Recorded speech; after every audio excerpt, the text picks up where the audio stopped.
అదే కదా మన సిద్ధాంతం. అయ్యా మాట్లాడుకుంటుంటే మధ్యలో ఏంట్రా? మీకోసం ఎవరు వచ్చారయ్యా? సరే పంపించండి. అలాగే. వ్యాపారం మధ్యలో నేనుండడం బాగోదు.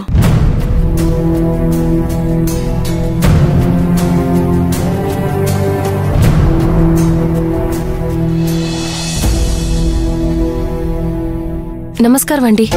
నమస్కారం అమ్మా. భానుప్రకాష్ గారంటే మీరేనా? నేనే. చెప్పండి, ఏమైనా డబ్బులు కావాలా? ఎవరు పంపించారు? డబ్బు కోసం రాలేదండి.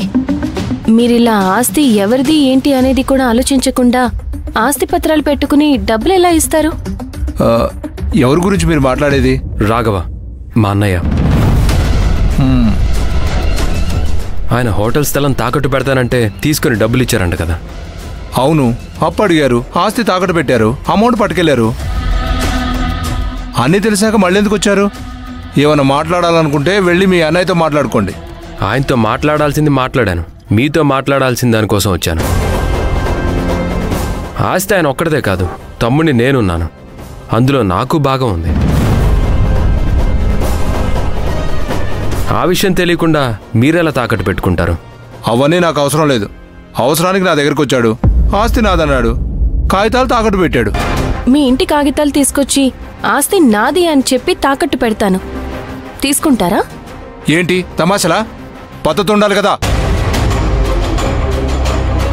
మరి పద్ధతి లేకుండా పెడుతున్నారు కదా అని ఎవరి స్థలాలు పడితే వాళ్ళ స్థలాలు తాకట్టు పెట్టుకుంటారా?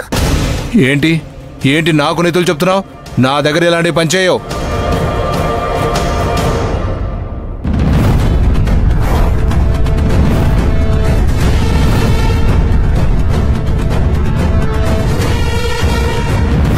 ఈ స్థలంలో పెట్టడానికి ఎవరు అనుమతి తీసుకున్నారు?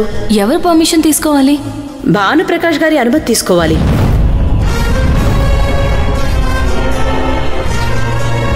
ఇంకెవరి దగ్గర పర్మిషన్ తీసుకోవాల్సిన అవసరం మాకు లేదు.